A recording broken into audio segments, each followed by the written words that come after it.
The fluorescent lights of Jefferson Middle School's gymnasium buzzed overhead as parents filed in for the annual academic awards ceremony. Darius Cole slipped through the back doors at 7:23 p.m., 3 minutes before the program was scheduled to begin. His work boots squeaked against the polished floor, and he tugged self-consciously at his faded flannel shirt, the cleanest one he owned that wasn't stained with warehouse grease. He scanned the crowded bleachers, searching for familiar faces among the sea of pressed khakis and designer blouses. There, in the third row, sat Vanessa with her parents, Margaret and Frank Bennett.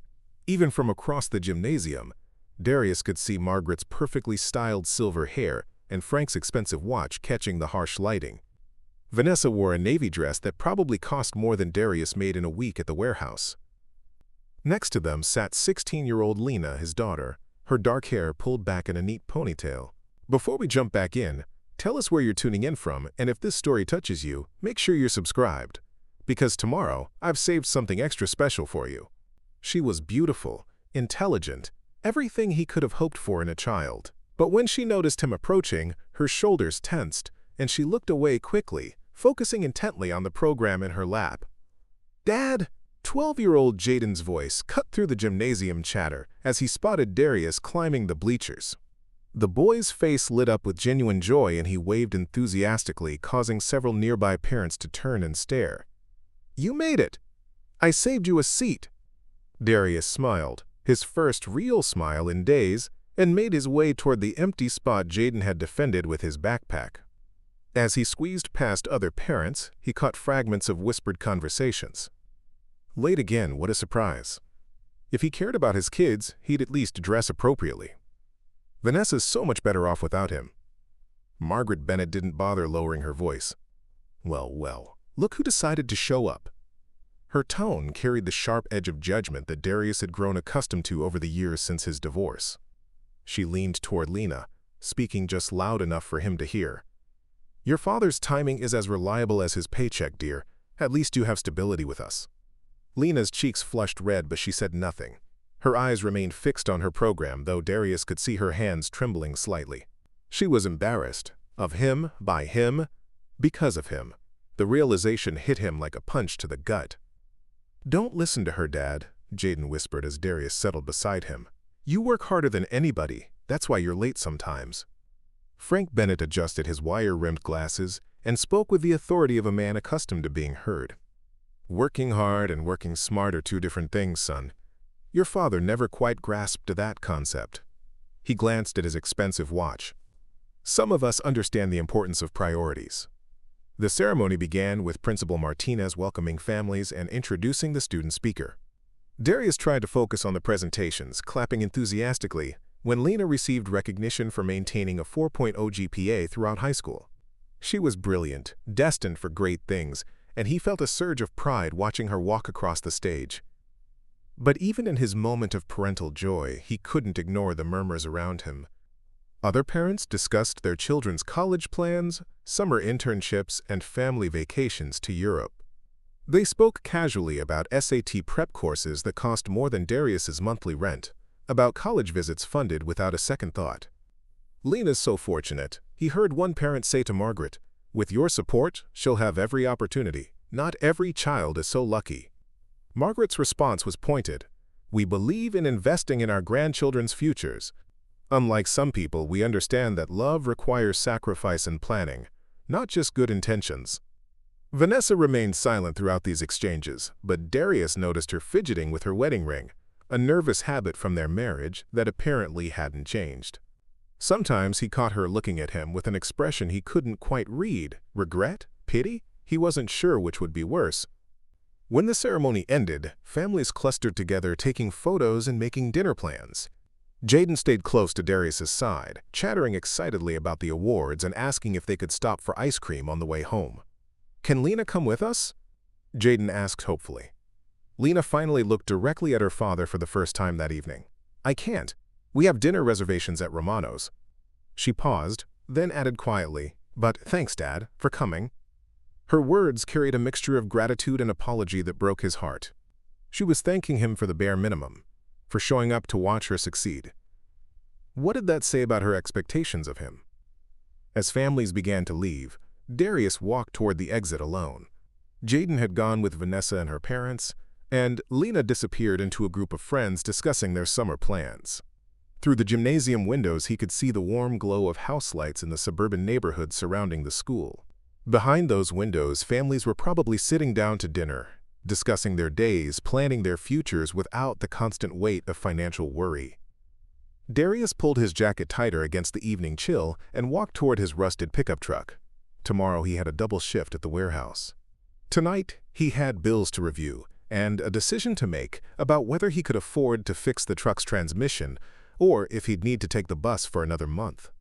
But first, he had a stop to make, one that no one in that gymnasium could have imagined, one that would change everything if they only knew. The morning alarm buzzed at 4:47 a.m., 3 minutes before Darius had set it to ring. He'd been awake for 20 minutes already, staring at the water stain on his apartment ceiling and mentally calculating how many more hours he needed to work to cover Jaden's school supplies and Lena's upcoming senior fees. The math never seemed to add up quite right, but somehow he always made it work. He dressed quietly in the pre-dawn darkness of his studio apartment, careful not to bump into the folding table that served as both his desk and dining room. The space wasn't much, 340 square feet of necessity, with a kitchenette that barely deserved the name, but it was clean, and most importantly, it was affordable. Every dollar saved here was a dollar that could go towards something more important. By 5:30 a.m., Darius was at Morrison Warehouse in distribution, clocking in for another 10-hour shift. The massive facility hummed with the constant motion of forklifts and conveyor belts, and the air carried the perpetual smell of cardboard and industrial cleaning supplies. He'd been working here for 8 years, long enough to know every corner of the 200,000 square foot space, long enough for the work to become automatic. "Cole, you're on Dock 7 today," barked Supervisor Bill Hayes, a man whose vocabulary seemed limited to efficiency metrics and overtime complaints. "Johnson called in sick again, so you'll be pulling double duty." Double duty meant double pay, which meant more money for the fund. Darius nodded without complaint and headed to his station, where boxes of merchandise waited to be sorted, scanned, and loaded onto trucks bound for retail stores across 3 states. Around noon, Marcus Williams appeared at Darius's workstation, carrying 2 brown bag lunches. At 55, Marcus had worked warehouses his entire adult life and possessed the kind of practical wisdom that comes from decades of watching other people's mistakes. He'd been trying to get Darius to take proper lunch breaks for years. "Don't tell me you're skipping lunch again," Marcus said, settling onto an empty crate beside the loading dock. "Man, you're gonna waste away to nothing." Darius continued scanning boxes, his movements efficient and practiced. "Not hungry. Besides, I want to finish this section before the afternoon trucks arrive." "Uh-huh." Marcus unwrapped his sandwich with deliberate slowness. "Let me guess. You're saving those lunch dollars for some mysterious purpose you won't tell anybody about." He took a bite and studied his friend's face. "Darius, you know you can't take money with you when you die, right? And you definitely can't spend it if you starve to death first." "I eat plenty," Darius replied, though they both knew he'd been losing weight steadily over the past few years. Every skipped meal was another $5 or $10 he could redirect toward the future. Marcus shook his head. "You're the strangest man I've ever met, you know that? Most guys our age are trying to figure out how to afford a new truck or a vacation. You act like you're preparing for the apocalypse." He paused, watching Darius work. "Your kids know how hard you work for them?" The question hit its mark. Darius's hands stilled for a moment before resuming their steady rhythm. "They will," he said quietly. "Someday they'll understand." After his shift ended at 3:45 p.m., Darius drove his pickup truck across town to First National Bank of Millbrook. The building was a modest 2-story structure that had served the community for over 60 years, with marble floors worn smooth by decades of footsteps and wooden teller windows that spoke of an era when banking was a more personal affair. Mrs. Elena Alvarez looked up from her desk as Darius approached. At 43, she'd been the bank's customer service manager for nearly 15 years, and she'd been watching Darius's quiet ritual for almost a decade. Her warm brown eyes crinkled with genuine affection as she smiled at him. "Mr. Cole, right on time as always," she said, her voice carrying a slight Spanish accent that reminded Darius of his grandmother's kitchen. "How was work today?" "Good day," Darius replied, settling into the chair beside her desk. He pulled out his paycheck stub and a folded piece of paper covered in his careful handwriting, calculations that showed exactly how much he could afford to deposit after covering rent, utilities, groceries, and his children's immediate needs. Mrs. Alvarez reviewed the paperwork with practiced efficiency, but Darius knew she understood the significance of every transaction. She'd been there through the lean months when he could only manage $25, and the blessed weeks when overtime allowed him to deposit several hundred. "This brings your balance to," she paused, consulting her computer screen, $1,847,293.15. The number still took Darius's breath away. 11 years of sacrifice, 11 years of choosing the fund over every comfort, every convenience, every small pleasure that other people took for granted. He stared at the printed receipt, imagining Lena's face when she realized she could attend any college in the country without worrying about debt. He pictured Jaden pursuing whatever dreams captured his imagination, with the financial foundation to take risks and follow his passions. "You're remarkable, you know that?" Mrs. Alvarez said softly. "I've been in banking for 2 decades, and I've never seen dedication like yours. Your children are incredibly fortunate."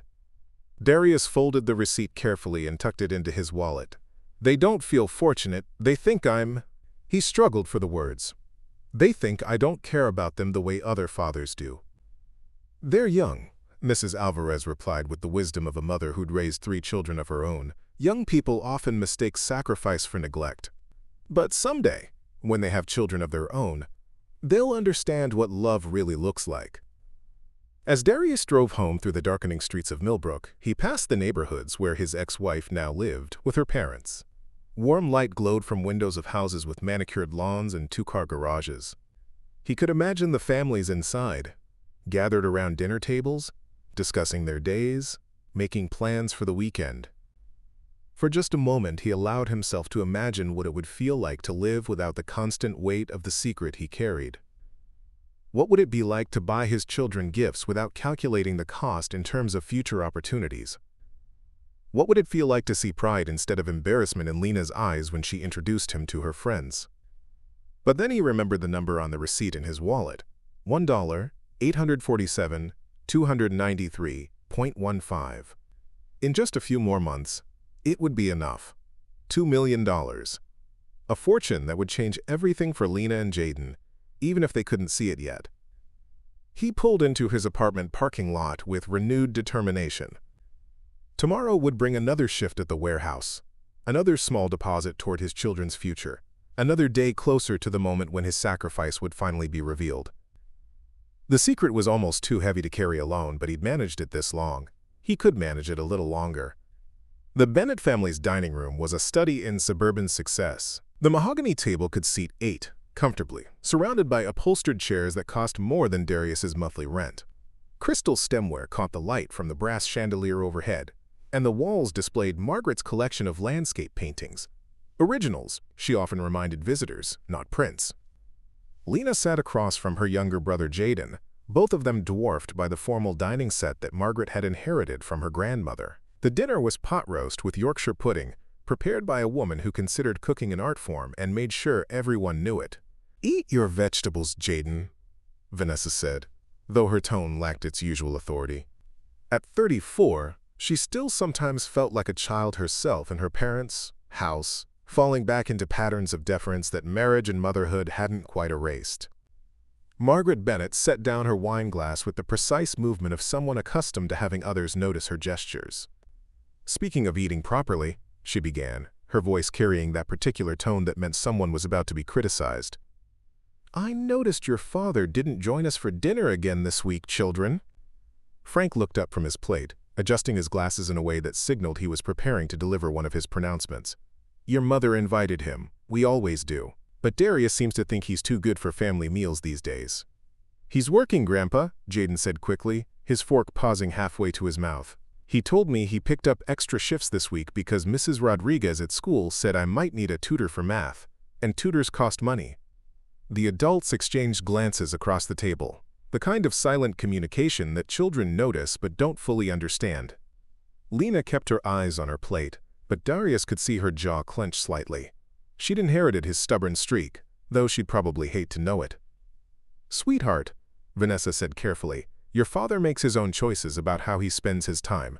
We can't force him to prioritize family dinners. But we can certainly question his priorities, Margaret added with a sniff. A responsible father would make time for his children's lives. Instead, he works these endless hours at that warehouse, barely scraping by, and for what? So he can live in that dreadful little apartment and drive that rusty truck? Lena's fork clattered against her plate. Mom, can we please not do this tonight? Frank leaned back in his chair with the satisfied expression of a man preparing to deliver wisdom. Lena, you're old enough to understand these things. Your father had opportunities, scholarships, potential careers, but he threw them away for short-term thinking. That's why he's stuck in manual labor while other men his age are building something meaningful. He builds things, Jaden protested, his voice rising slightly. He helps load all the stuff that goes to stores so people can buy what they need. That's important. Margaret reached over and patted Jaden's hand with condescending gentleness. Of course it is, dear. All honest work is important. But there's a difference between necessity and ambition. Your father seems content with necessity. Vanessa shifted uncomfortably in her chair. Mom, please. The kids don't need to hear. They need to hear the truth, Frank interrupted. Lena's going to college soon. She deserves to understand why she'll need to work twice as hard as her classmates to achieve the same opportunities. Financial irresponsibility has consequences that extend beyond the person making poor choices. Lena looked up sharply. What do you mean? Frank's expression softened slightly. He genuinely cared for his granddaughter, even if his way of showing it was harsh. Your college application, sweetheart. Your mother and grandmother and I will cover what we can. But your father's contribution will be limited. You'll need significant financial aid, probably student loans. Other families can afford to give their children a head start. The words hung in the air like smoke from a snuffed candle. Jaden looked confused, too young to fully grasp the implications, but Lena's face had gone pale. She was smart enough to understand exactly what her grandfather meant, that her father's limitations would become her limitations. He pays child support, she said quietly. Margaret laughed, but there was no humor in the sound. Barely. The legal minimum. Your mother could have demanded more, but she was too kind-hearted to push a man who clearly couldn't afford it anyway. That's not fair, Jaden said, his voice trembling with indignation. Dad gives us everything he can. He loves us more than anybody. Love and responsibility are different things, Frank replied, with the patience of a man explaining basic mathematics. Your father may love you, but love without practical support is just sentiment. When you're older, you'll understand that actions matter more than feelings. Vanessa finally spoke up, though her voice lacked conviction. Dad, maybe that's enough for tonight. But Margaret wasn't finished. No, Vanessa, these children need to understand reality. Darius is 41 years old. If he were going to build something meaningful with his life, he would have done it by now. Instead, he's still living paycheck to paycheck, working jobs that teenagers can do, with no plan for the future beyond showing up for his next shift. Lena stood abruptly, her chair scraping against the hardwood floor. May I be excused? I have homework. Of course, dear, Margaret said, her tone immediately softening. I'm sorry if we upset you. We just want you to understand that your future depends on your own efforts, not on waiting for help that may never come. As Lena left the room, Jaden remained at the table, his small hands clenched into fists. You don't know my dad like I do, he said with the fierce loyalty that only children possess. He's the best dad in the world, and someday you'll see. Frank smiled sadly. I hope you're right, son. I truly do. Later that evening, Vanessa tucked Jaden into bed in the guest room that had become his second home. He was quiet as she pulled up his covers, but she could see his mind working behind his dark eyes, so much like his father's. Mom, he said finally, why doesn't Dad ever defend himself when Grandma and Grandpa say mean things about him? The question caught Vanessa off guard. She sat on the edge of the bed, studying her son's earnest face. What do you mean? He just lets them say he's not good enough. But he works so hard, and he never complains, and he always keeps his promises to us. Why doesn't he tell them that? Vanessa felt a familiar ache in her chest, guilt mixed with confusion, love tangled with disappointment. Sometimes grown-ups have complicated feelings, baby. Your dad and I, we made choices that hurt each other, and sometimes that makes it hard to stand up for each other the way we should." Jaden was quiet for a long moment. Then he said, "I think Dad has a secret." "What kind of secret?" "I don't know, but sometimes when he thinks I'm not looking, he gets this smile on his face. Like he knows something that's gonna make everything okay." Jaden yawned, fighting sleep. "I think he's planning something good. Something that's gonna surprise everybody." Vanessa kissed his forehead and turned off the light, but his words echoed in her mind as she went to check on Lena. Her daughter was at her desk, surrounded by college brochures and financial aid forms, her shoulders tense, with a burden no 16-year-old should have to carry. "How are the applications coming?" Vanessa asked softly. Lena didn't look up from her papers. "Fine. I'm applying for every scholarship I can find. Merit-based, need-based, essay contests, everything."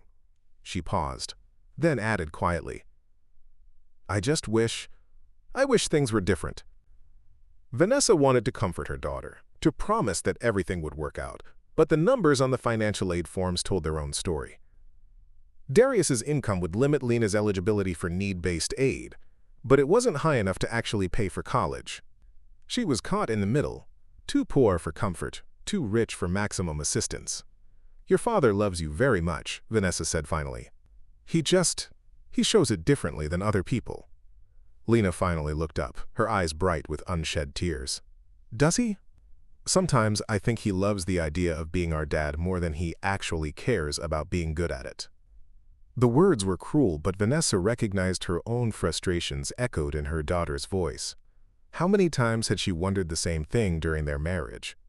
How many times had she watched Darius choose work over family events, overtime over dinner together, saving money over spending it on the small luxuries that made life enjoyable? But as she looked at Lena's determined face bent over college applications, she couldn't shake Jaden's words about secrets and surprises.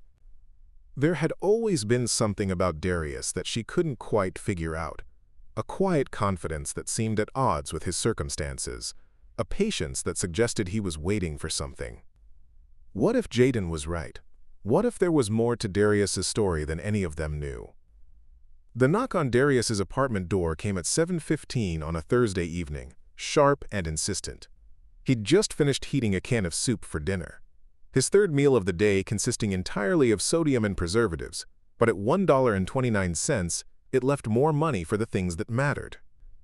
Through the peephole, he saw Lena standing in the narrow hallway, her arms crossed and her jaw set in the stubborn expression she'd inherited from him. "Dad, we need to talk," she said before he'd even fully opened the door. Her voice carried the kind of controlled anger that comes from days of building frustration, and Darius felt his stomach drop. At 16, Lena possessed a directness that could cut through pretense like a blade through paper. He stepped aside to let her in, suddenly aware of how the apartment must look through her eyes. The folding table that served as his dining room was covered with bills and paperwork. His bed was a mattress on a frame he'd assembled himself from discount store parts. The kitchenette consisted of a hot plate, a mini fridge, and a microwave that had been old when he bought it at a garage sale 3 years ago. "Can I get you something to drink?" he offered, though his options were limited to tap water and the generic soda he'd bought on sale. "I don't want anything to drink." Lena remained standing near the door, as if she wasn't planning to stay long. "I want to understand why you're content living like this when you have children who need more from you." The words hit him like a physical blow. Darius sank into the single chair at his folding table, gesturing for Lena to take the only other seat, a camping chair he'd found at a thrift store. She remained standing. "What do you mean?" he asked quietly, though he knew exactly what she meant. Lena's voice rose slightly, all her carefully controlled composure beginning to crack.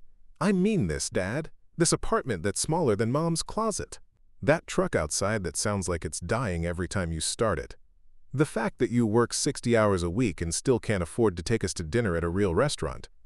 Preparing and narrating this story took us a lot of time, so if you are enjoying it, subscribe to our channel. It means a lot to us. Now back to the story. She gestured around the cramped space with the kind of theatrical frustration that only teenagers can manage. "Other kids, fathers, have careers, Dad. They have nice houses and reliable cars and money for family vacations. They can afford to help with college and dance lessons and all the things that normal families do. Darius felt something inside his chest tighten. "Lena, I know it doesn't look like much, but—" "But what?" she interrupted. "But you love us? But you're doing your best? That's what you always say, but your best isn't good enough." The last words came out in a rush, and immediately her face crumpled with regret. But the damage was done. The truth she'd been holding back had finally escaped. The silence stretched between them like a chasm. Darius stared at his daughter, seeing not just her frustration but her embarrassment, her shame, her desperate wish that her father could be someone different. Someone better. "You're right," he said finally, his voice barely above a whisper. "I'm not the father you deserve." "That's not what I meant," Lena said quickly, but her protest lacked conviction. "Yes, it is." Darius stood and walked to the small window that overlooked the apartment complex's parking lot. "You're ashamed of me. You don't want your friends to meet me because I'm not successful like their fathers. You don't want to be seen with me because I embarrass you." Lena's reflection appeared in the window beside his, her face stricken. "Dad, do you know what I wanted to be when I was your age?" Darius asked, still looking out at the darkening sky. "An engineer. I had a full scholarship to state, a plan for the future, dreams about designing bridges and buildings that would last for generations." He turned to face her, and Lena was startled by the raw pain in his eyes. "But then your mother got pregnant, and everything changed. We got married, I dropped out of school to support our family, and I've been working warehouse jobs ever since." "You didn't have to drop out," Lena said softly. "Other people figure out how to balance school and family. Other people have resources I didn't have. Other people have families who can help with childcare and expenses, and all the things that make it possible to pursue long-term goals." Darius sat back down heavily. "I made a choice, Lena. I chose to take care of my responsibilities instead of chasing my dreams." "But that was 16 years ago," Lena pressed. "Why haven't you gone back to school? Why haven't you tried to build something better? Other men your age are managers and supervisors and business owners. They don't just accept being stuck in dead-end jobs forever." The question hung in the air, heavy with years of accumulated disappointment. Darius wanted desperately to tell her about the trust fund, about the nearly $2 million that would soon give her every opportunity he'd never had. But something held him back. Maybe pride, maybe fear that she wouldn't understand the sacrifice it had required. "Some of us don't get second chances," he said instead. "Some of us spend our time making sure our children have the first chances we never got."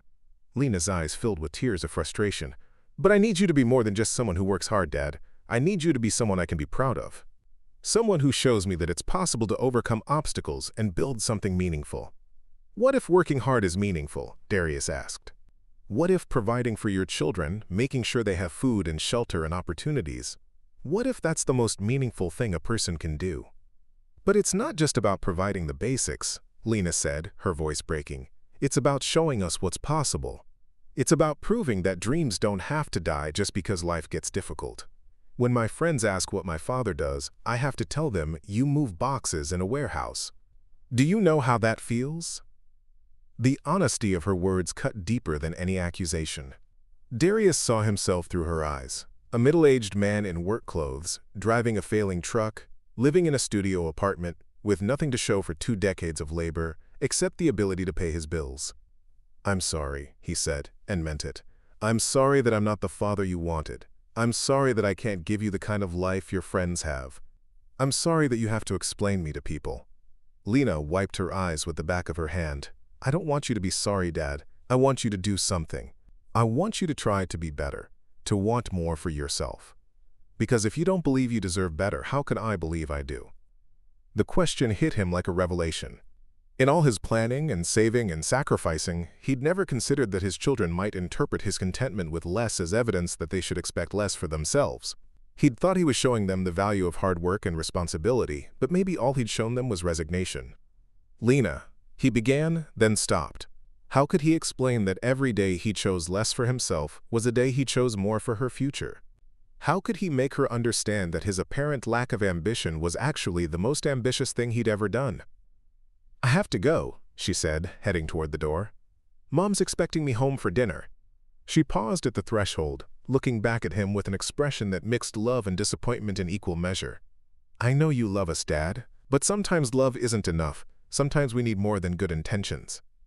After she left, Darius sat alone in his apartment as darkness fell outside. On his folding table, next to the stack of bills, lay the latest statement from the trust account. $1, 847, 293.15. In just a few more months, it would reach the 2 million mark he'd set as his goal. But for the first time in 11 years, he wondered if he was doing the right thing. What if Lena was correct? What if his sacrifice was teaching his children to accept less instead of reach for more? What if the greatest gift he could give them wasn't money for their future, but an example of what was possible in the present? He picked up the bank statement and stared at the number that represented every skipped meal, every secondhand shirt, every evening spent alone while other families went to movies and restaurants. Was it enough? Would it ever be enough to justify what he'd put his children through? Outside, he could hear the normal sounds of evening in the apartment complex, families coming home from dinner, children playing in the courtyard, the television laugh tracks that drifted through thin walls. It was the soundtrack of ordinary lives lived without the weight of such an enormous secret. Darius folded the statement carefully and placed it back in the drawer where he kept all the documents related to his plan. Tomorrow there would be another shift at the warehouse, another day of moving boxes and earning money that would disappear into an account his children didn't know existed. But tonight, for the first time in years, he wondered if he was building their future or destroying their present. The warehouse floor at 6 a.m. was a symphony of mechanical sounds, forklifts beeping as they backed up, conveyor belts humming with constant motion, and the steady percussion of boxes being sorted into shipping containers. Darius had been moving through his morning routine on autopilot, but Marcus Williams noticed immediately that something was wrong. "You look like somebody died," Marcus said, appearing at Darius's workstation with 2 cups of coffee from the break room vending machine. At 55, Marcus had developed an intuitive understanding of workplace moods, and his friend's slumped shoulders and distracted movements were impossible to miss. "Rough night," Darius replied, accepting the coffee gratefully. The caffeine was a luxury he rarely allowed himself. But this morning, he needed something to cut through the fog of exhaustion and doubt that had settled over him like a heavy blanket. Marcus leaned against a stack of shipping pallets, studying Darius's face with the concern of someone who'd been watching his friends slowly disappear over the years. "Let me guess, you were up all night calculating how much money you can save by switching from generic soap to no soap at all." The joke fell flat. Darius continued scanning barcodes and sorting packages, his movements efficient but mechanical. "Something like that." "Okay, now I'm worried." Marcus set down his coffee and moved closer. "In all the years I've known you, you've never missed a chance to defend your penny-pinching ways. What's really going on?" For a moment, Darius considered telling him everything, about the trust fund, about Lena's visit, about the growing fear that his sacrifice was causing more harm than good. But the secret had become such a fundamental part of his identity that releasing it felt impossible, like trying to breathe underwater. "My daughter came to see me last night," he said finally. "She thinks I'm a failure." Marcus snorted. 16-year-old girls think everybody's a failure. That's what they do. It's like their job description. No, this was different.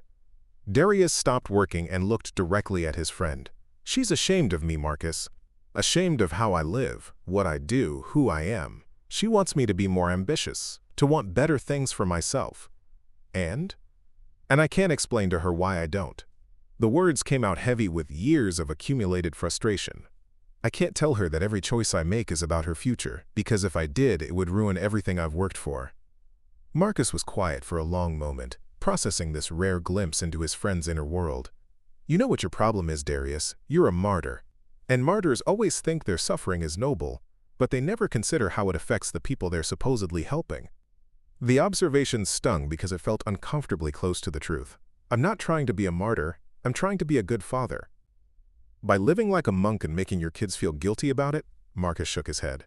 "Man, you are one confusing individual. You work harder than anybody I know, you've got more discipline than a Navy SEAL, and you're probably the most determined person I've ever met, but you act like you're some kind of failure who doesn't deserve basic human comforts." A forklift beeped nearby, and both men stepped aside to let it pass.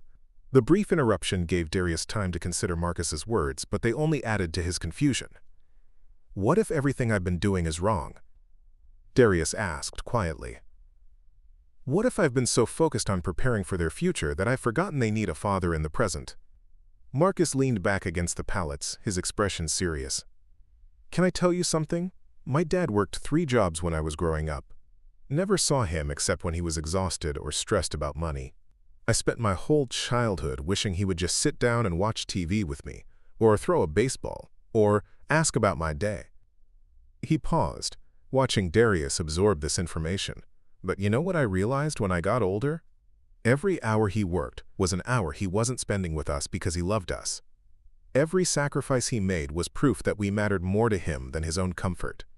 It took me years to understand that, but once I did, I was more proud of him than I'd ever been." "But what if they never understand?" Darius asked. "What if they just remember that their father was too poor and too tired to be present in their lives? Then you'll have raised children who can't recognize love when it's staring them in the face." Marcus's voice carried a hint of impatience. "Look, I don't know what this mysterious plan of yours is, but I've watched you sacrifice everything for your kids for almost a decade.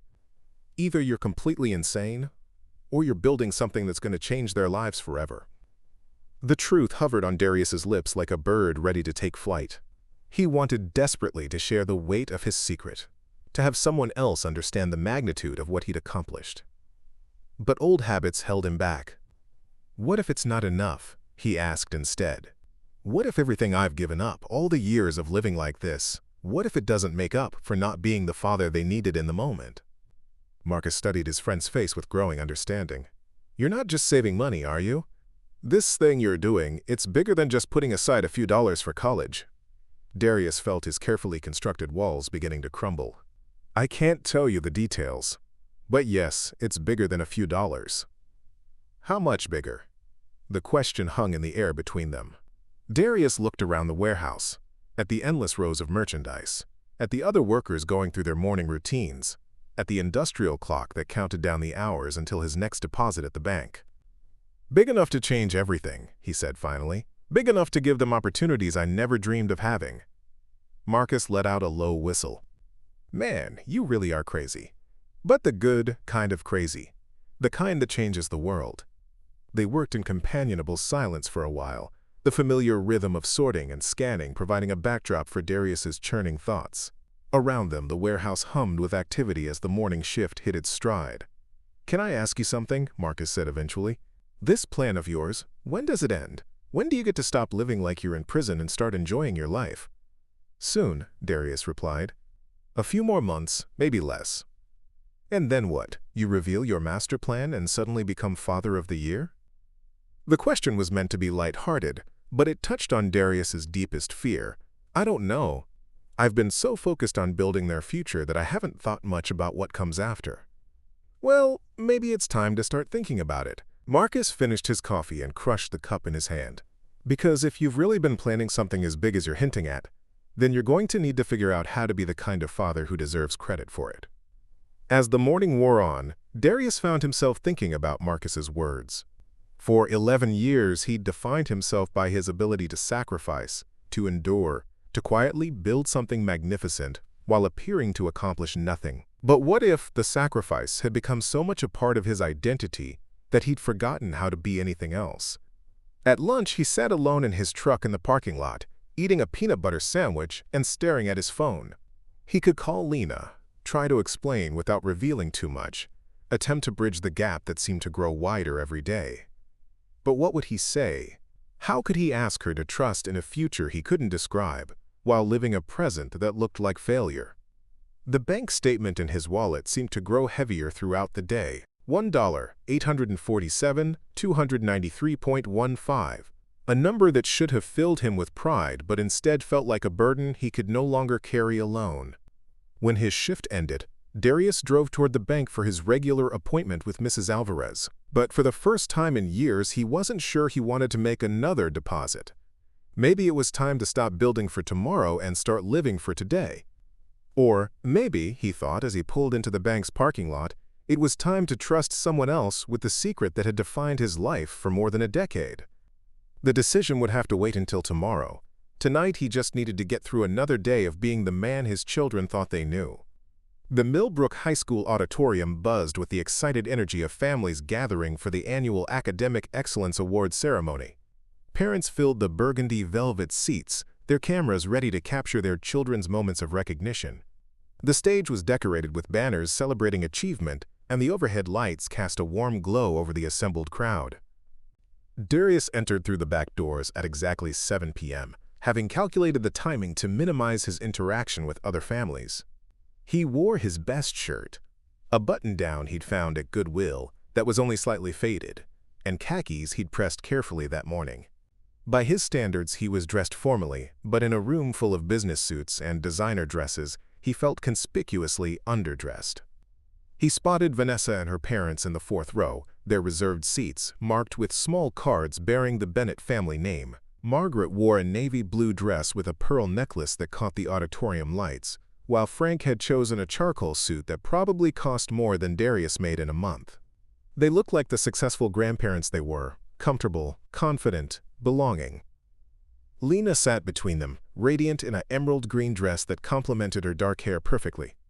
At 16, she possessed the kind of natural beauty and intelligence that made other parents notice her, and tonight she was being recognized for maintaining a perfect 4.0 GPA throughout her junior year. Darius felt a surge of pride, so intense it nearly took his breath away. He found an empty seat in the back row, hoping to watch the ceremony without drawing attention to himself, but Jaden, 12 years old and blessed with his father's awareness of his surroundings, spotted him immediately. "Dad!"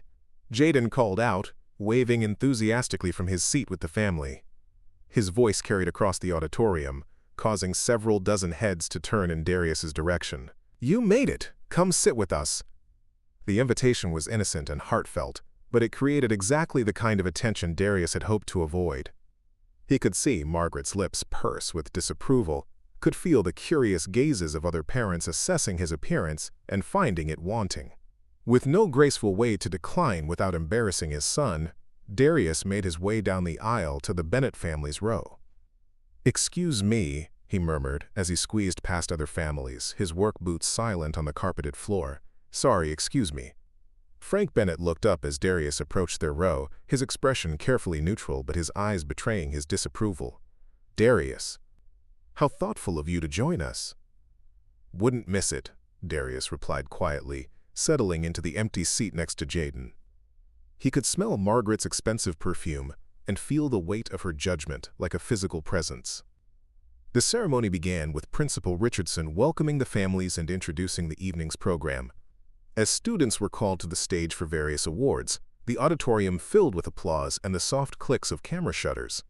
Parents beamed with pride, some wiping away tears as their children accepted recognition for their achievements. When Lena's name was announced for the Outstanding Academic Achievement Award, Darius clapped harder than anyone else in the row.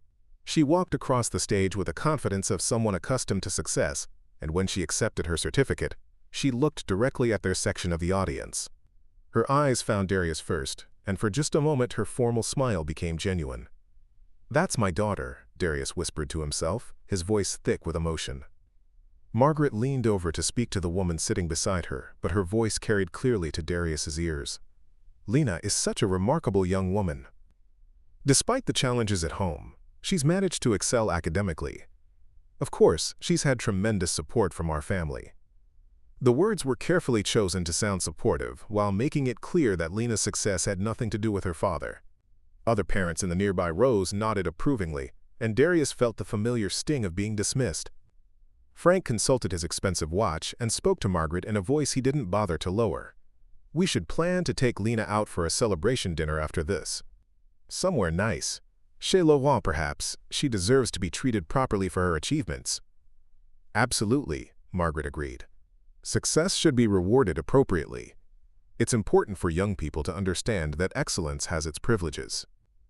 The implication was clear. Unlike her father, they could afford to celebrate Lena's achievements in style. Darius stared at his hands, folded in his lap, and tried to ignore the burning sensation in his chest. As the ceremony continued, the conversation around him grew more pointed. A woman behind them leaned forward to speak to Margaret. "Your granddaughter is so fortunate to have such supportive family. Not every child has adults who can provide the resources necessary for academic success." "We've been blessed," Margaret replied with false modesty. "Of course, we believe that children are only as strong as the foundation their family provides. Lena has had every advantage. We..." could give her tutoring, test preparation, college counseling. We've spared no expense in securing her future. Frank nodded sagely. Education is an investment that pays dividends for generations. We've always understood that short-term sacrifices enable long-term success. Darius felt each word like a small cut. They weren't just talking about Lena's achievements, they were systematically erasing his role in her life while highlighting their own contributions. The message was clear. Lena succeeded despite her father, not because of him. When the final award was presented and the ceremony concluded, families began gathering in the lobby for refreshments and photographs. Darius hung back, watching as Lena was surrounded by well-wishers and classmates, parents offering congratulations. Margaret positioned herself next to Lena for photos, making sure everyone knew she was the grandmother who'd provided support and guidance. Frank discussed Lena's college prospects with other parents, casually mentioning the family's connections at various universities. "Such a bright future ahead of her," one mother commented. "She's obviously been raised with strong values and excellent support." "We've tried to provide everything she needs," Frank replied smoothly. "It's not always easy when not everyone in the family shares the same priorities. But Lena has thrived because she's had consistent guidance from people who understand what success requires." Darius stood near the back of the lobby, watching his daughter shine in the warm glow of recognition and celebration. She looked happy, confident, surrounded by people who valued her achievements and believed in her potential. But he also noticed that she hadn't looked in his direction since leaving the stage. Jaden appeared at his side, tugging on his sleeve. "Dad, are you coming to dinner with us?" Grandma said, "We're going somewhere fancy to celebrate Lena."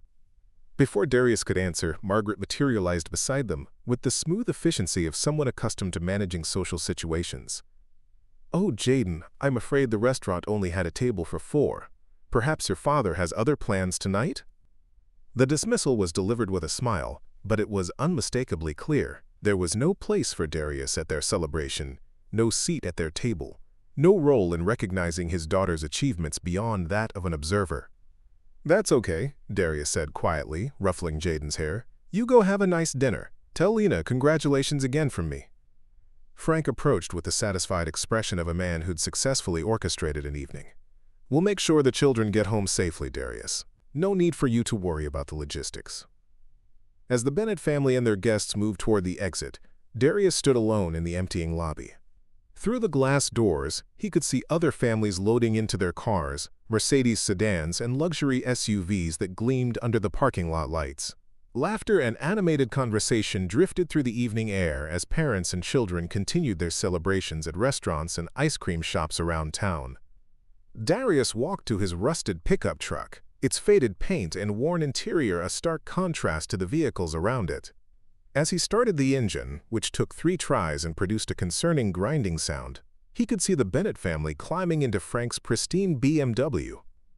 Through the restaurant window at Chez Laurent an hour later, if anyone had looked, they would have seen the Bennett family toasting Lena's success with sparkling cider in crystal glasses. Margaret would be discussing college preparation strategies, Frank would be explaining the importance of building the right network, and Lena would be basking in the warm glow of their approval and support.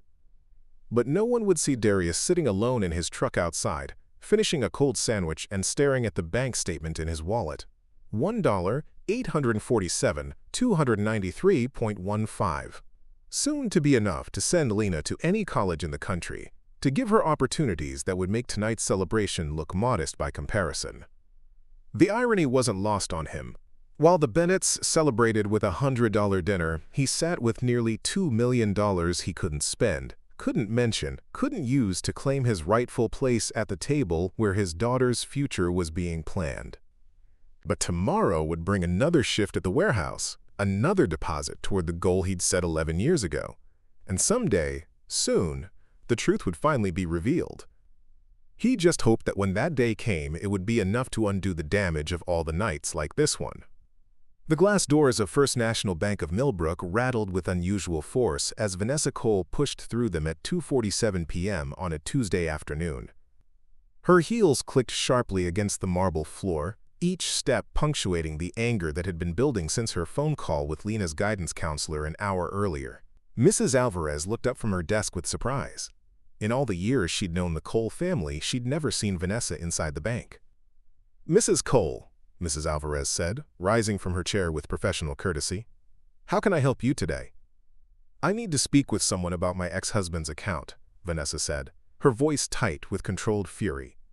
"Specifically, I need to understand how he can claim financial hardship while apparently having enough money to refuse basic support for his children." Mrs. Alvarez's expression grew cautious.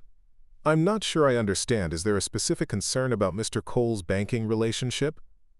Vanessa pulled out her phone and scrolled to the text conversation that had triggered her visit. "My daughter needs a dress for senior prom. It costs $300. Not expensive by most standards, certainly not unreasonable for a once-in-a-lifetime event, but Darius told her he can't afford it. He actually suggested she borrow a dress or find something at a thrift store." The bank manager's face remained neutral, but she could see where this conversation was heading. "Mrs. Cole, I understand your frustration, but I can't discuss the details of another customer's account without—" "He's hiding something," Vanessa interrupted, her voice rising slightly. "For years, everyone has accepted that Darius is just barely scraping by, that he's doing his best but simply doesn't have the resources to provide properly for his children. But something doesn't add up." Mrs. Alvarez glanced around the bank, noting that several other customers had begun to pay attention to their conversation. "Perhaps we could continue this discussion in my office?" "No," Vanessa said firmly. "I'm tired of private conversations and hidden truths. My daughter is 17 years old, and she's starting to believe that her dreams aren't worth investing in because her father has taught her to expect less. If Darius has money he's not telling us about, if he's been lying about his financial situation while letting his children suffer, then everyone needs to know." At that moment, the bank's front door opened again, and Darius walked in for his regular Tuesday appointment. He stopped short when he saw Vanessa, her face flushed with anger and determination. Behind her, Mrs. Alvarez looked deeply uncomfortable, caught between professional discretion and family drama. "Vanessa," Darius said cautiously, "what are you doing here?" "I'm trying to understand why you can afford to maintain a bank account but can't afford to buy your daughter a prom dress," she replied, her voice carrying across the bank lobby. "I'm trying to figure out how you can work all these hours and save all this money, but still claim you're too poor to contribute meaningfully to your children's lives." Darius felt the familiar weight of his secret pressing down on him. Around the lobby, other customers had stopped their transactions to listen, and he could see the bank employees exchanging glances. This was exactly the kind of public confrontation he'd spent 11 years trying to avoid. "It's complicated," he said quietly. "No, it's not complicated," Vanessa shot back. "Either you have money or you don't. Either you're capable of providing for your children or you're not. Either you've been telling the truth about your financial situation or you've been lying to everyone, including your own family." Mrs. Alvarez stepped forward, her professional training warring with her personal affection for Darius. "Mr. Cole, perhaps this would be a good time to—" "To what?" Vanessa demanded. "To have another private conversation where he explains why he can't help with college expenses or graduation parties or any of the normal things that parents are expected to contribute to. I'm tired of explanations that don't explain anything." Darius looked around the bank, seeing the faces of people he'd known for years, neighbors, acquaintances, fellow parents from school events. Their expressions ranged from curiosity to judgment to sympathy, but all of them were waiting for his response. The secret he'd guarded so carefully was about to be exposed, whether he chose to reveal it or not. "Mrs. Alvarez," he said slowly, "could you please show Vanessa the trust account?" The bank manager's eyes widened. "Mr. Cole, are you certain? Once this information is shared, there's no—" "I'm certain," Darius interrupted. He turned to face Vanessa, seeing the confusion in her eyes. "You want to know the truth about my financial situation? Mrs. Alvarez can show you exactly how much money I have." Mrs. Alvarez disappeared into her office and returned with a file folder and her computer tablet. The small crowd in the bank lobby had grown quiet, sensing that something significant was about to happen. She spread the documents on the counter with the careful movements of someone who understood the gravity of the moment. "This is the Lena and Jaden Cole Educational Trust," Mrs. Alvarez said, her voice carrying clearly through the silent bank. "It was established 11 years ago by Mr. Darius Cole as the sole contributor and trustee." Vanessa stared at the paperwork, trying to process what she was seeing. "I don't understand. What kind of trust?"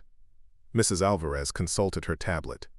The current balance is $1,847,293.15. The number hung in the air like a thunderclap. Vanessa blinked several times, as if the digits might rearrange themselves into something that made sense. Around the lobby, the other customers had gone completely still.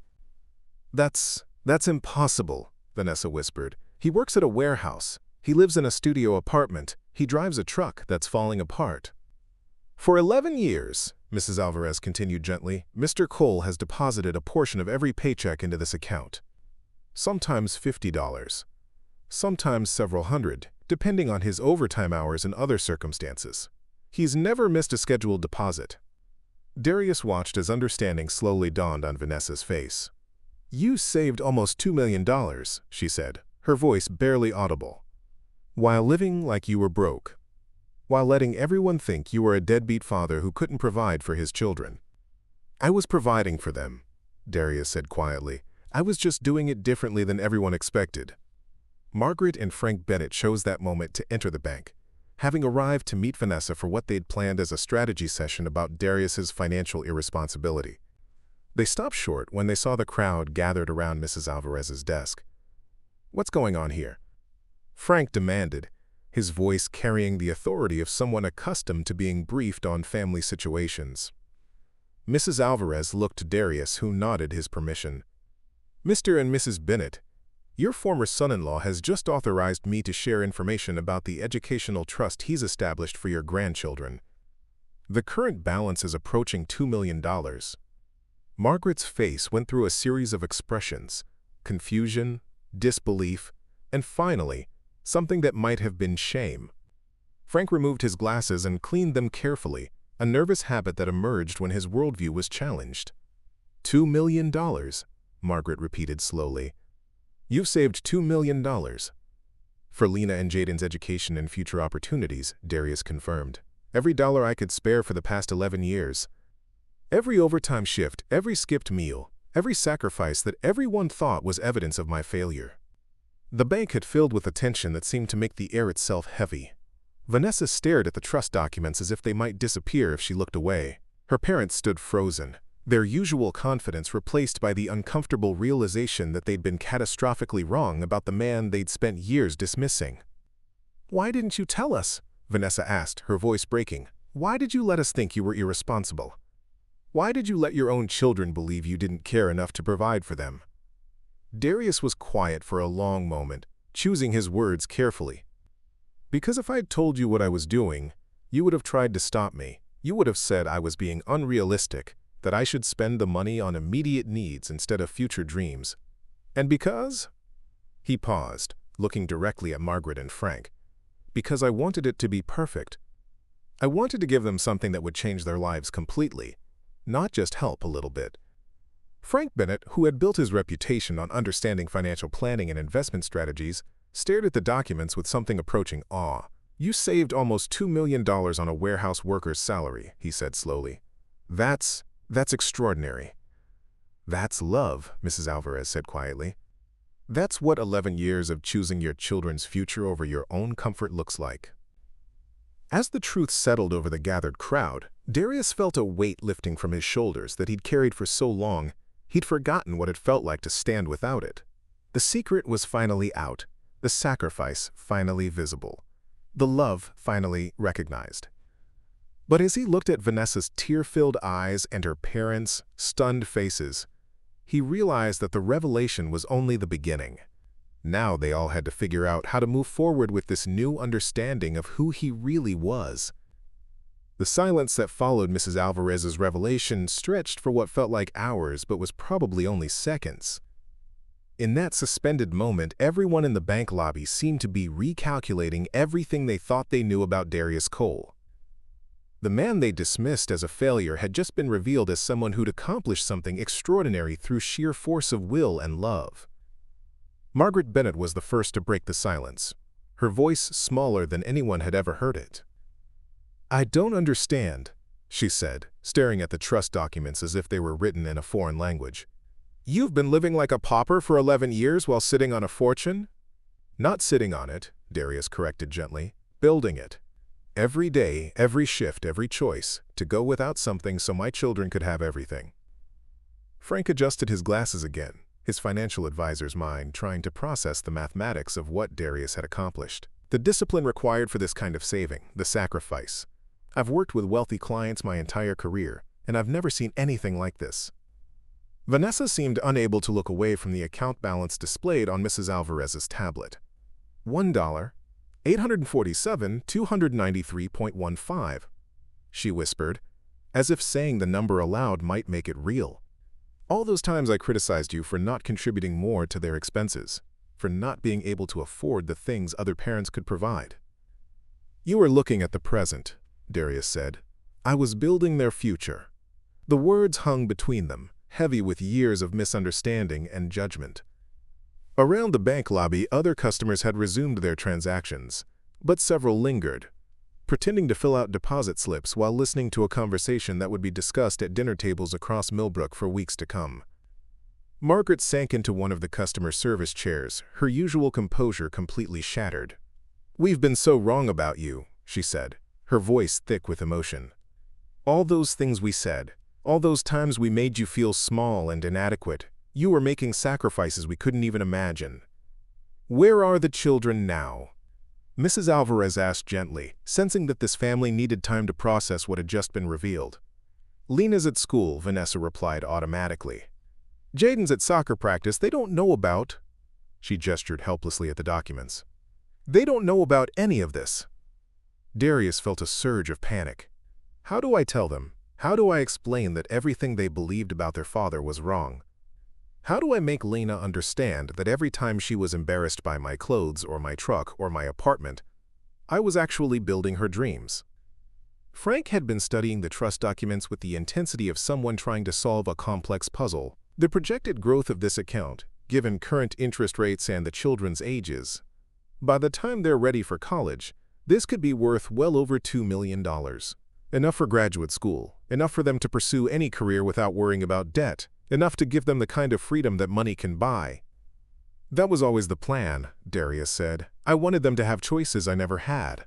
I wanted them to pursue their dreams without the limitations that come from financial insecurity." Vanessa looked up from the papers, her eyes red with tears she'd been trying not to shed. "But what about your dreams, Darius? What about the life you gave up to make this possible? You were supposed to be an engineer. You had scholarships, plans, a future that didn't involve working in a warehouse for 20 years. "My dreams changed," Darius replied simply. "When Lena was born, when Jaden came along, my definition of success became about what I could give them, not what I could achieve for myself." Mrs. Alvarez had been watching this family reconciliation with the quiet satisfaction of someone who'd been privileged to witness love in its purest form. "Mr. Cole, would you like me to explain the specifics of how the trust will work when the children reach college age?" Before Darius could answer, the bank's front door burst open and Lena rushed in, her face flushed from running. "Mom, Mrs. Peterson at school said you were here making a scene about Dad's money. What's going on?" The question stopped all conversation. Lena looked around at the assembled group, her mother with tears in her eyes, her grandparents looking stunned, her father standing beside a bank manager surrounded by official documents. Whatever she'd expected to find, this wasn't it. "Lena," Darius began, but she interrupted him. "Someone at school said you've been hiding money from us. They said you're not really poor, that you've been lying about everything." Her voice carried all the confusion and hurt of a teenager whose world had just been turned upside down. "Is it true?" Vanessa stood and walked to her daughter, placing gentle hands on her shoulders. "Sweetheart, your father has something to show you. Something amazing that he's been working on for your entire life." Mrs. Alvarez turned her tablet toward Lena, showing the trust account balance. "This is an educational fund that your father established for you and your brother. He's been saving money for 11 years to ensure that you can attend any college you want without worrying about the cost." Lena stared at the number, her lips moving silently as she tried to count the zeros. 1,800,000. She looked up at Darius, her expression cycling through disbelief, confusion, and something that might have been anger. "You saved almost $2 million? While living in that apartment? While driving that truck? While letting me think you couldn't afford to help with anything?"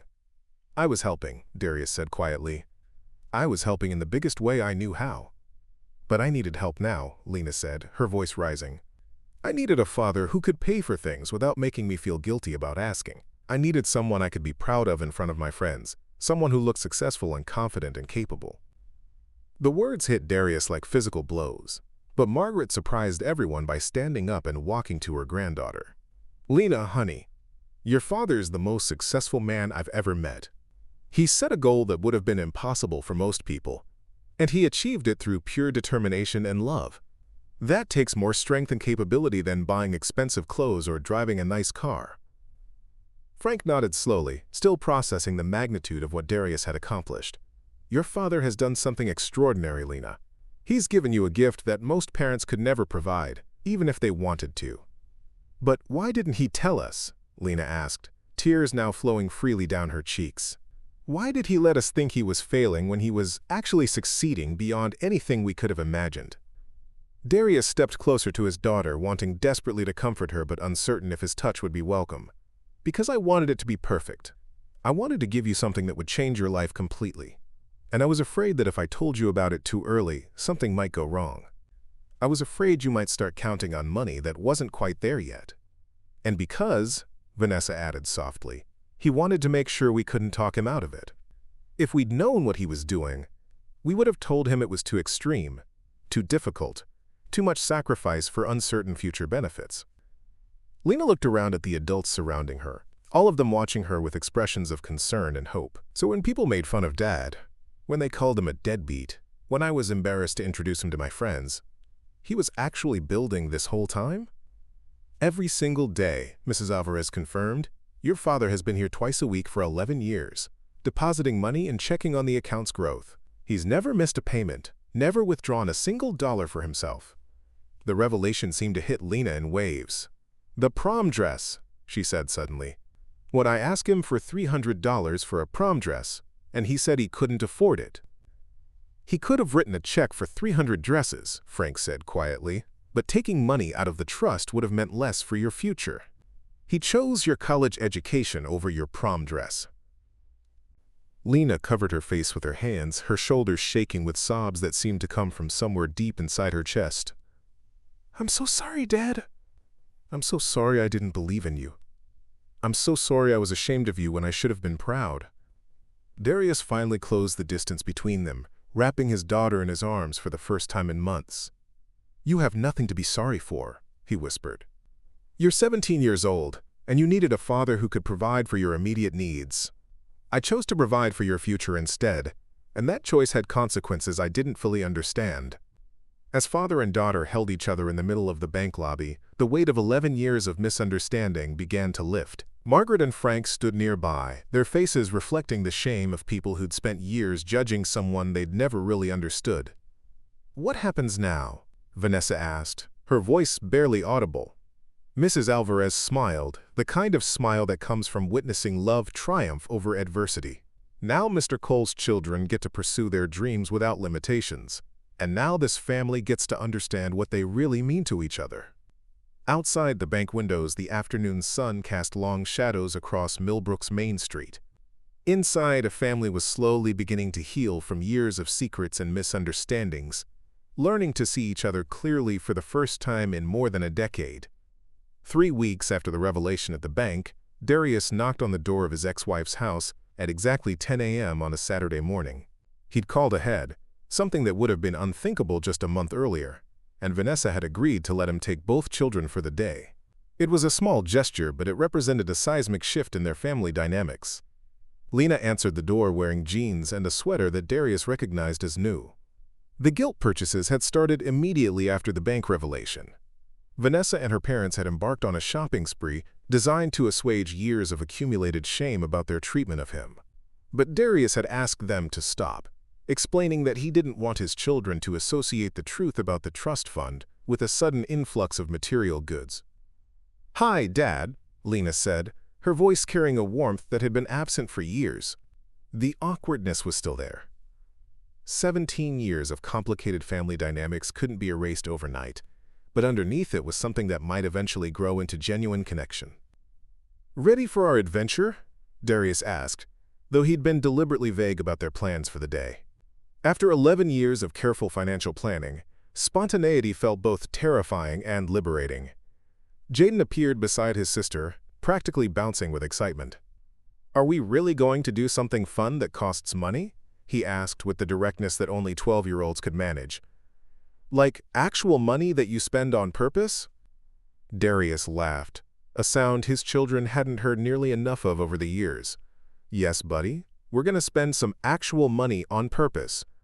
Their first stop was Millbrook Diner, a local institution that Darius had driven past countless times but never entered.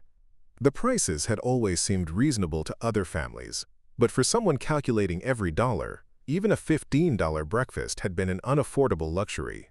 Now, as they settled into a corner booth with red vinyl seats and a view of Main Street, he felt the strange sensation of being able to order without checking the right-hand column of the menu. "Order whatever you want," he told his children, then caught himself. "Actually, let me rephrase that. Order whatever sounds good to you. This isn't about spending money just because we can. It's about enjoying a meal together without worrying about the cost." Lena studied her father's face with the analytical intensity she usually reserved for advanced calculus problems. "You're different now," she observed. "Not just because of the money. You seem lighter somehow." The observation was more perceptive than Darius had expected. "Keeping that secret for 11 years was heavier than I realized," he admitted. "I didn't understand how much energy it took to pretend to be struggling when I was actually building something amazing." Jaden ordered chocolate chip pancakes with whipped cream and bacon, then looked at his father with concern. "But you were struggling, Dad. Just because you had money in the bank doesn't mean it was easy to live the way you did." The statement showed a maturity that surprised both Darius and Lena. "You're right," Darius said. "Having the money and being able to spend it are two completely different things. For 11 years, I lived like someone who was broke because I chose to prioritize your futures over my present comfort." Their waitress, a woman in her 50s who'd probably served 3 generations of Millbrook families, brought their food with the kind of efficient friendliness that small-town diners were known for. As they ate, Darius found himself relaxing in a way he hadn't experienced in over a decade. "Can I ask you something?" Lena said, cutting her blueberry pancakes into precise geometric shapes, a habit from childhood that she'd never outgrown. "Why 2 million? Why was that the magic number?" Darius set down his coffee cup and considered the question. It wasn't arbitrary. I researched college costs, projected inflation rates, estimated what graduate school might cost if you decided to pursue advanced degrees. 2 million seemed like enough to give you both complete freedom to choose your paths without financial limitations. "But what about you?" Lena pressed. "What about your own future, your own dreams? You're only 41. You could still go back to school, still become an engineer, still build the life you originally planned."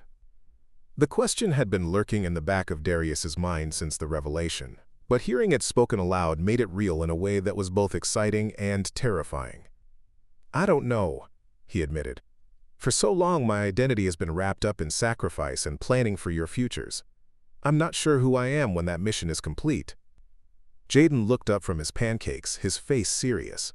"You're our dad. That doesn't change just because you finished saving money for us." After breakfast, they drove to Millbrook's small downtown area, where Darius had planned their next stop, Coleman's Sporting Goods, a family-owned store that had been serving the community for 40 years. Jaden had mentioned wanting to try rock climbing, something that had always been financially out of reach. "We're going to get you proper equipment," Darius announced as they walked through the store's front door. "Shoes, harness, helmet, everything you need to be safe while you're learning." The salesperson, a college-aged young man with the enthusiasm of someone who genuinely loved outdoor sports, began showing them different options. As Darius watched his son try on climbing shoes and test the fit of various harnesses, he felt emotion he couldn't quite name, something between pride and relief. "Dad," Lena said quietly, appearing beside him while Jaden examined carabiners with scientific intensity, "I owe you an apology. A real one. Not just the emotional outburst at the bank." Darius looked at his daughter, seeing not just the beautiful teenager she'd become but the child who'd once believed her father could solve any problem. "You don't owe me anything, Lena." "Yes, I do." Her voice was firm, carrying the conviction that came from careful thought. "I spent months being angry at you for not being someone you never tried to be. I wanted a father who looked successful and confident and conventional. and I was too immature to recognize that what you were actually doing was far more impressive than any of that surface stuff." She paused, watching Jaden laugh as the salesperson showed him how to properly tie climbing knots. "I thought you didn't care enough about us to try harder, but you cared so much that you were willing to appear unsuccessful in order to give us something extraordinary." Darius felt his throat tighten with emotion. "I should have found a way to explain without revealing the whole plan.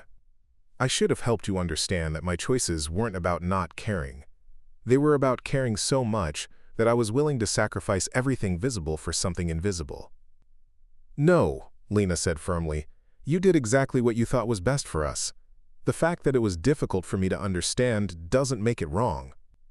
They spent the rest of the afternoon at Morrison Park, where Jaden practiced his new climbing skills on the public rock wall, while Darius and Lena sat on a nearby bench, talking in a way they hadn't since she was a small child. The conversation meandered through topics both serious and silly: her college plans, his thoughts about returning to school, her memories of their family before the divorce, his dreams for their futures. "What's the first thing you want to do differently now?" Lena asked, as the afternoon sun began to cast longer shadows across the park. Darius considered the question carefully. "I want to buy a reliable car," he said finally. "Not anything fancy or expensive, just something that starts every time and doesn't make you wonder if we'll make it to our destination." Lena laughed. "That's such a dad answer. I was expecting something more dramatic." "The dramatic gestures were the 11 years of saving," Darius replied. "Now I want normal things. Reliable transportation, dinner out occasionally, the ability to say yes when you ask for something reasonable without having to calculate whether I can afford it."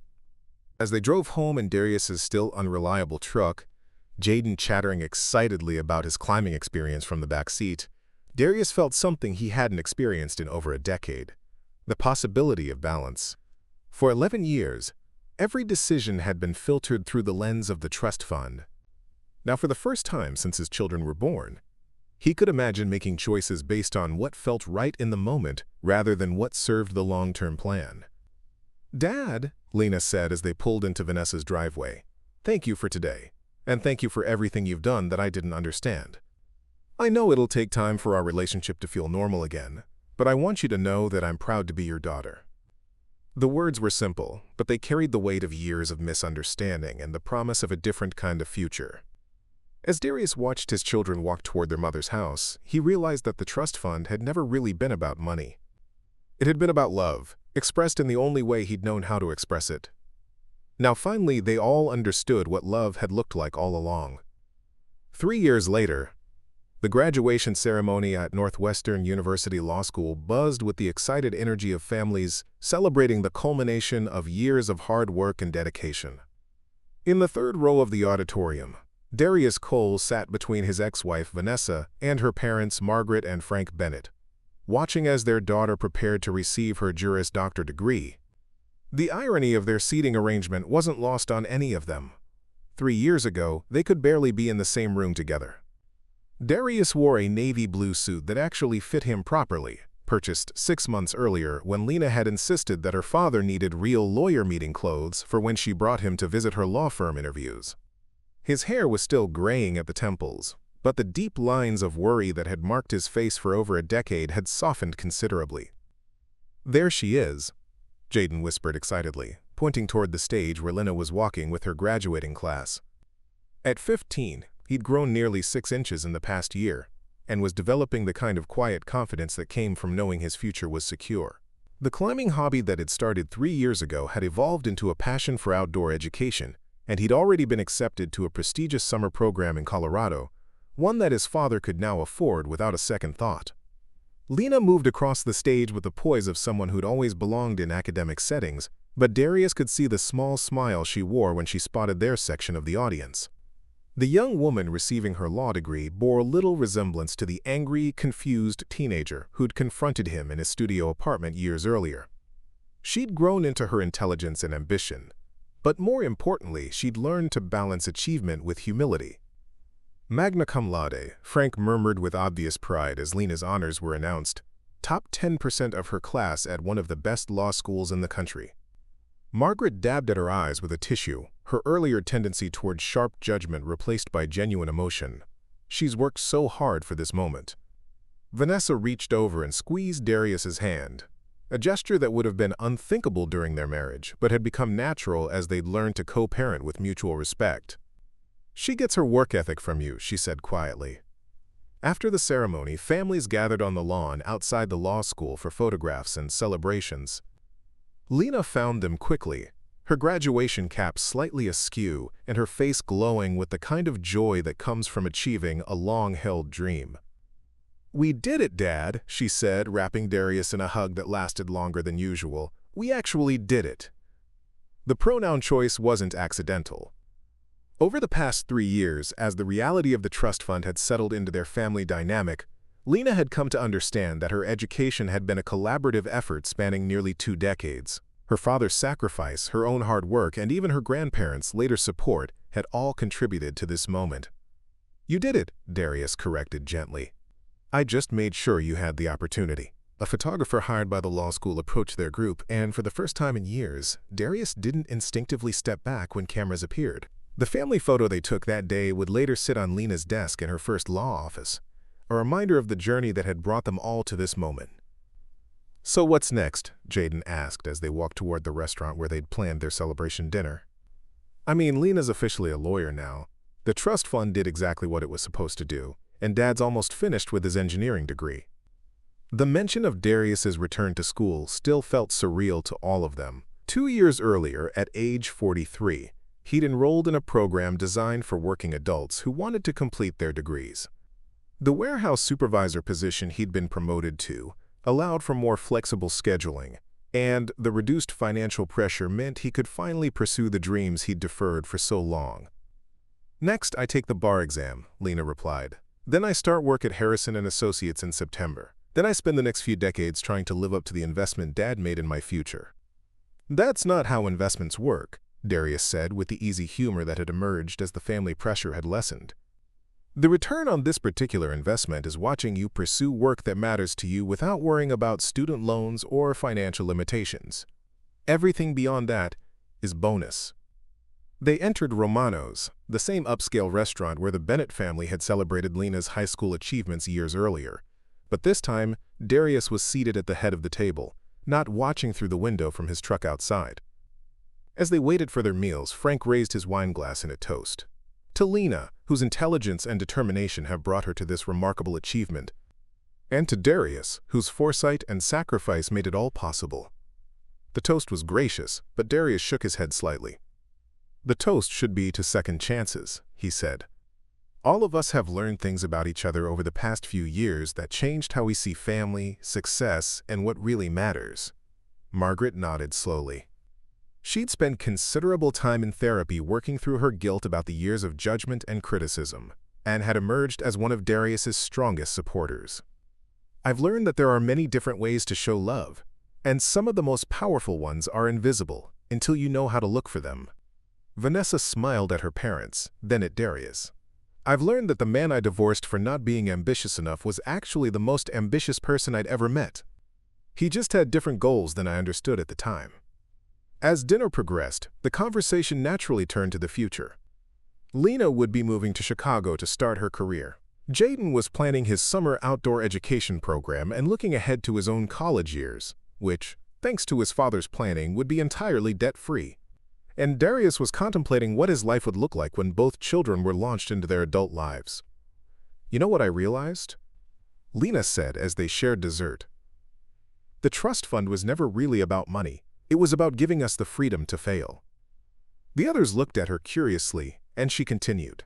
"I mean, yes, it paid for law school, and it'll pay for Jaden's college and whatever adventures he wants to pursue. But more than that, it gave us the security to take risks, to pursue dreams that might not work out, to choose careers based on passion instead of just financial necessity." She paused, looking directly at her father. "You gave us something that most people never have, the luxury of being able to fail and still be okay.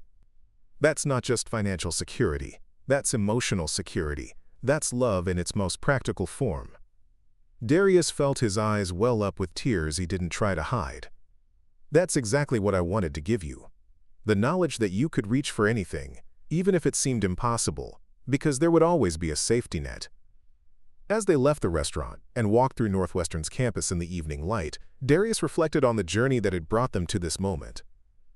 The studio apartment was now a comfortable two-bedroom place closer to his children. The failing truck had been replaced by a reliable sedan. The warehouse job had evolved into a supervisory role that utilized his developing engineering skills. But the most significant changes weren't material. His relationship with Lena had evolved from mutual frustration to genuine friendship and respect. Jaden had grown up understanding that love could be expressed through sacrifice without requiring guilt or obligation. Even his relationship with Vanessa and her parents had transformed from antagonistic to collaborative. "Dad," Jaden said as they reached their car, "do you ever regret it, the 11 years of living like you were broke when you weren't?"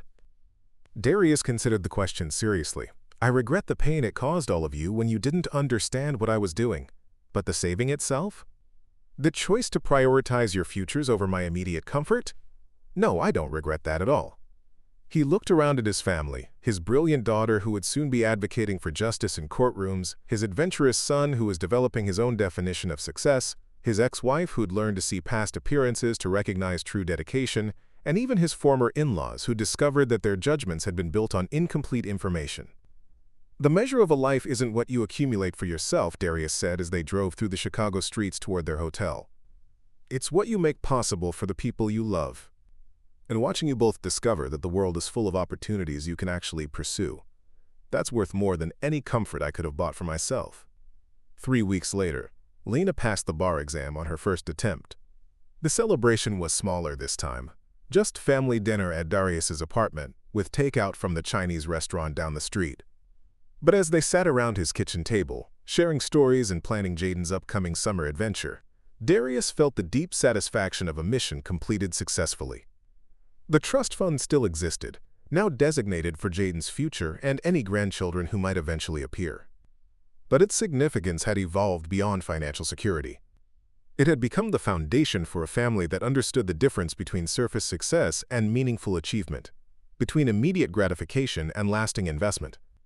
Outside his apartment window, the lights of Millbrook twinkled in the darkness, the same view he'd had for years, but now seen through eyes unclouded by secret burdens. The hidden sacrifice had been revealed, the love had been recognized, and the future he'd built for his children was finally becoming their present. And for the first time in over a decade, Darius Cole was exactly where he belonged.